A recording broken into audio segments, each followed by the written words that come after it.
Late చేస్తాను.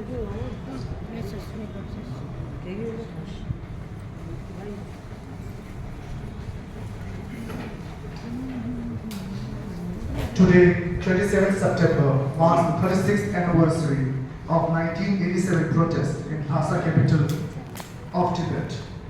The 1987-1989 massacred so many monks and voted many people. In 1987, 1989 Tibetan unrest were a series of pro-independence protests that took place between September 1987 and March 1989 in Tibet area in the People's Republic of China, Xinjiang, Tibetan Autonomous Region and Qinghai and Tibet Prefecture in Yunnan and Gansu. The largest demonstration began on 5th March, the anniversary of the 1959 Tibet uprising approached. Police and security officers attempted to put down the protest, but as tension escalated, even greater crowd of protesters amassed. After 3 days of violence, martial law was declared on March 8, 1989, and foreign journalists and tourists were expelled from Tibet on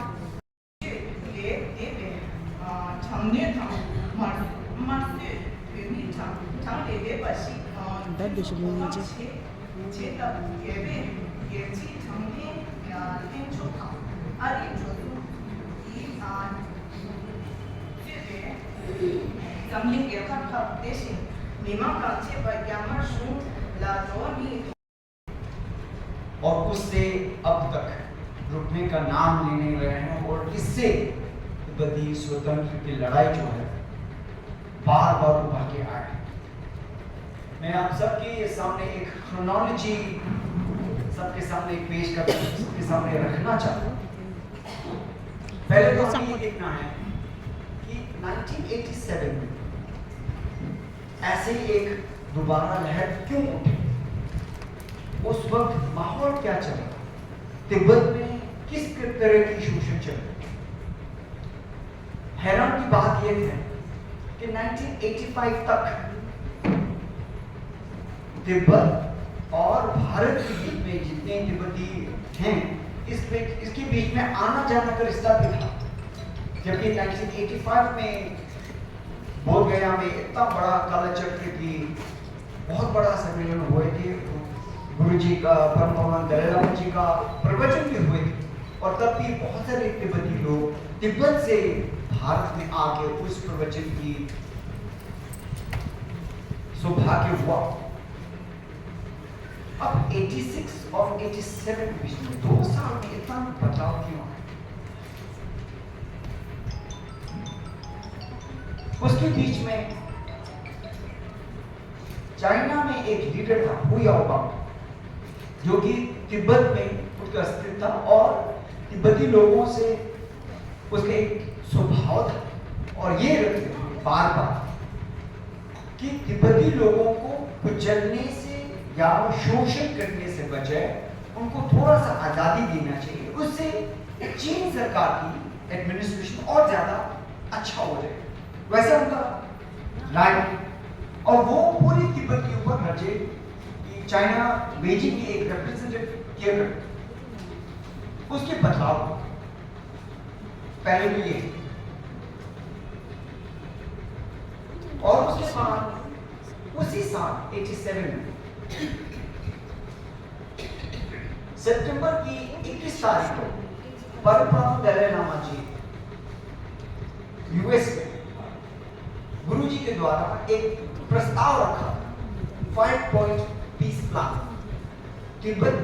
और चीन के बीच में जितना भी मतभेद हो रहे हैं उसको सुलझने में और उसको सामने एक प्रस्ताव रखा था 5 पॉइंट पीस प्लान। 3 दिन के बाद उसी को चाइना ने न सिर्फ नकारा, रिजेक्ट किया, उन्होंने परम पावन दलाई लामा जी के ऊपर अनाप शनाप बोलना शुरू कर दिया और ये बोले कि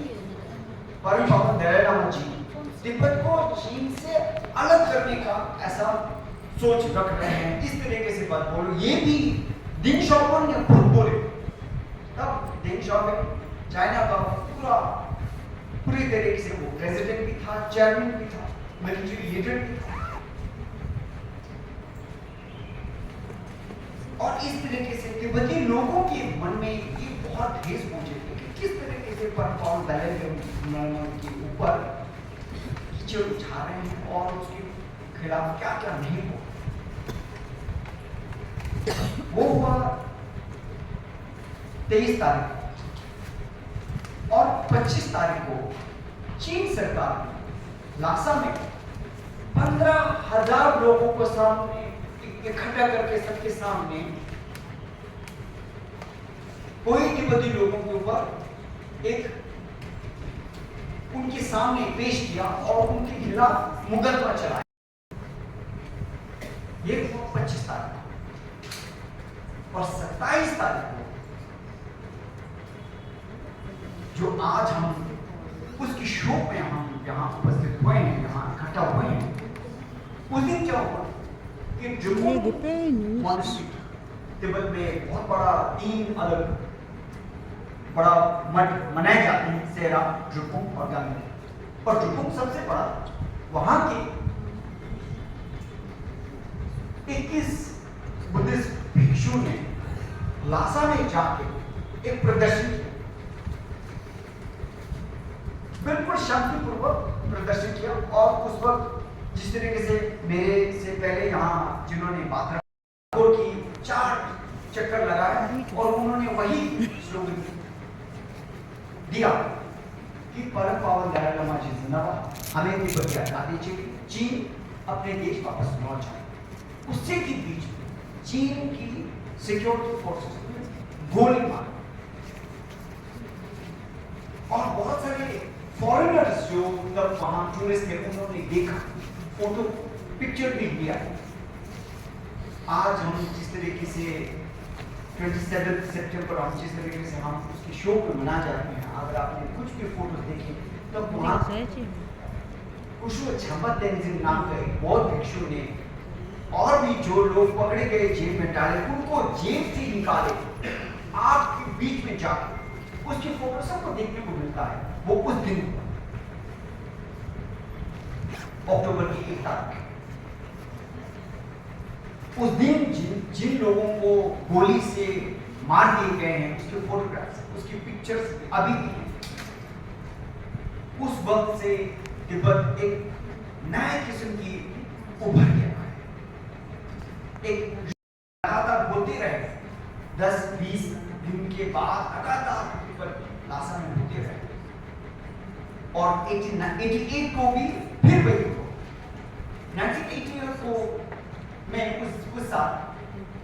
परम पावन दलाई लामा जी ने फिर दूसरा प्रस्ताव रखा, स्ट्रासबर्ग प्रपोजल, जो फ्रांस की एक शहर है स्ट्रासबर्ग, वहां उन्होंने ये प्रस्ताव रखा। उस प्रस्ताव में परम पावन दलाई लामा जी कहते हैं, हम चाहते हैं कि तिब्बत की पूरी सुरक्षा और फॉरेन पॉलिसी जो है वो चाइना करे, लेकिन तिब्बत के अंदर जो ऑटोनॉमी की जो मांग है वो चीन सरकार उसको स्वीकार करे। वैसे एक प्रस्ताव रखा था, उसको भी चीन सरकार ने रिजेक्ट किया, नकारा और फिर परम पावन दलाई लामा जी के ऊपर फिर अलग किस्म की अनाप फिर बोले। तिब्बती लोग फिर से उभर के आए, प्रोटेस्ट किया और 1988 को मुझे याद है, मैं 8वीं कक्षा में था, मैं धर्मशाला में 8वीं कक्षा में था। तिब्बती युवा कांग्रेस की तब नेतृत्व कर रहे थे भाषण से मुझे याद है इतने हजार तिब्बती लोग धर्मशाला में बीचों बीच बैठ गए, बस बंद कर लिए, ट्रैफिक पूरा बंद कर लिए, हजारों लोग आ गए, बहुत सारे बुजुर्ग रो रहे थे तिब्बत के ऐसे न्यूज सुन के।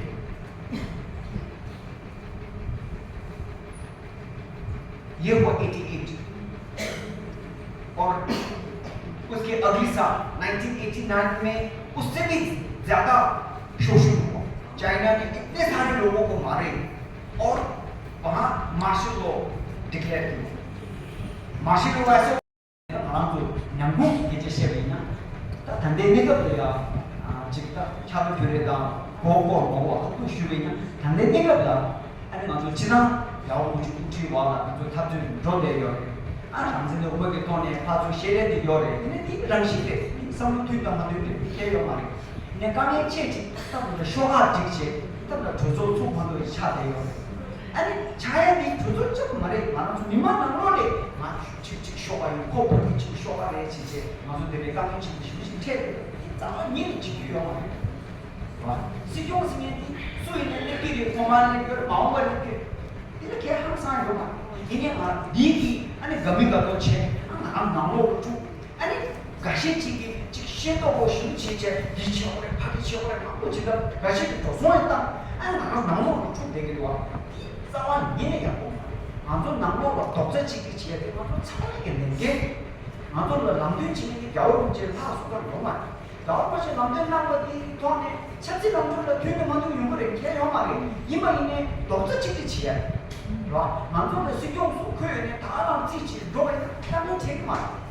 이네 딱 단단만도 니만 먹어야 인디기 쇼가 강해지지 니 저게 조선으로 세우시면 지통 딱 맞고 단단 조선 소만들어 있냐다는 게 중국 이게 무슨 말 삼행이 딱지 뭐냐고 합조랑 나오문제랑 그랑 성당지 제 남고리가 니네 쇼가 아니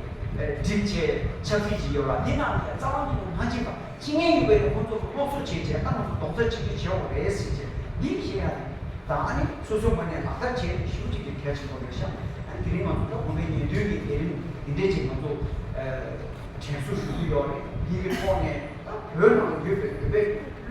되게 지기요 쏙 내가 지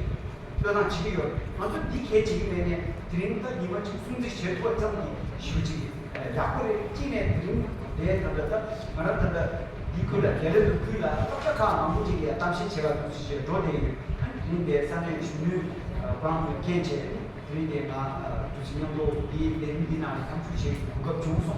산에 주는데 산에 분야에 이 산에 부차당 디나 감수시 그것 중소 하나는 게 근데 그것 같은 중소 부채나지 이게 왜 아니 그냥 정말 뭔지 이거야 인수 제시야 약보를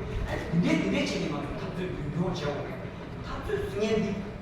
지금 지기 마음이 말랐다 예배 갔다 마음속 미안한데 아직 쳐버렸다 이 쳐버렸다 심식 쳐버렸다 엄청 쳐버렸다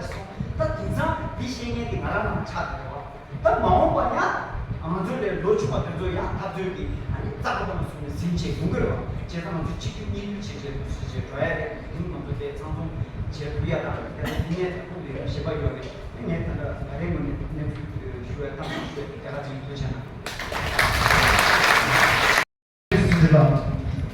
Now I would like Mr. Ajay Sharma to come on stage and enlighten us with a few words.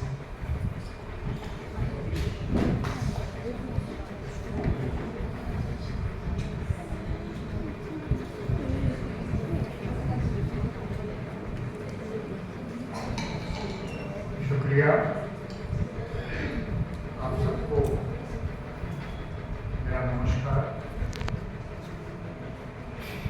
आज काला दिवस मनाते हैं उन लोगों की याद में जिन लोगों ने संघर्ष की आग को जलाए रखा साथ ही तेनजिन ने जिस क्रोनोलॉजी के बारे में बताया संघर्षों को अगर आप पढ़ना चाहते हैं संघर्षों को अगर समझना चाहते हैं तो उसकी क्रोनोलॉजी को समझना बहुत जरूरी है और जिस प्रकार से तेनजिन ने इस क्रोनोलॉजी को समझाया उससे लगता है कि जैसे जैसे आवाम में लोगों में आजादी की भावना बढ़ती है बढ़ेगी तिब्बत की राजनीति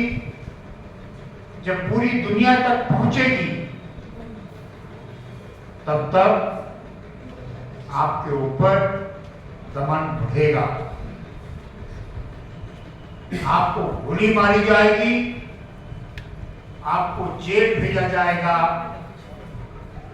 आपके मुंह को बंद करने के लिए सारे प्रयास किए जाएंगे। संघर्षों के रास्ते आसान नहीं होते हैं और उन लोगों के जो चीन जैसे देश में आजादी की बात करते हैं, उन लोगों के लिए ये रास्ता बहुत कठिन है।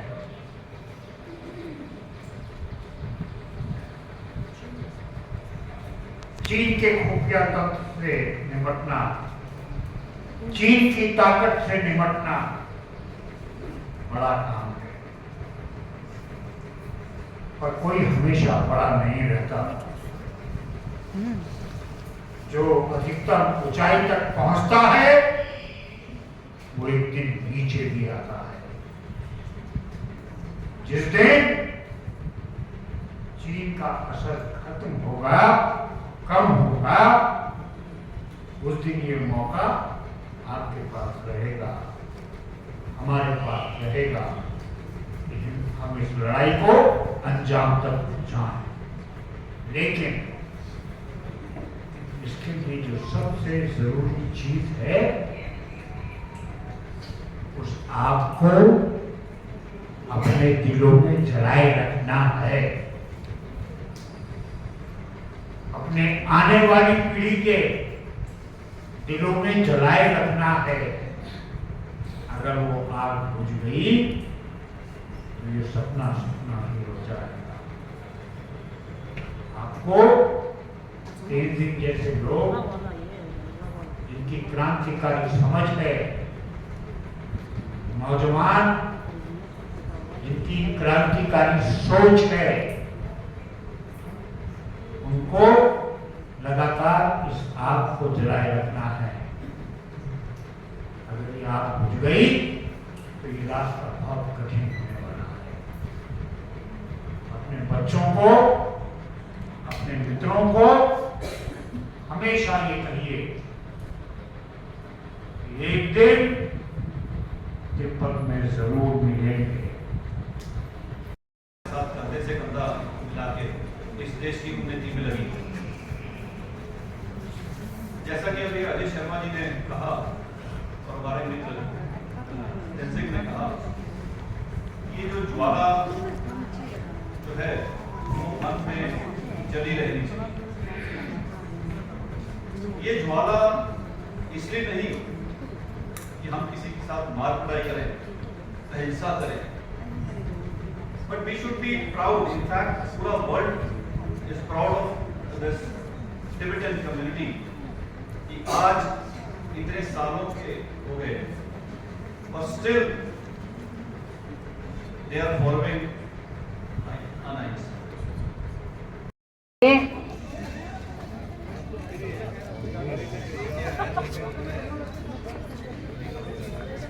Thank you.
One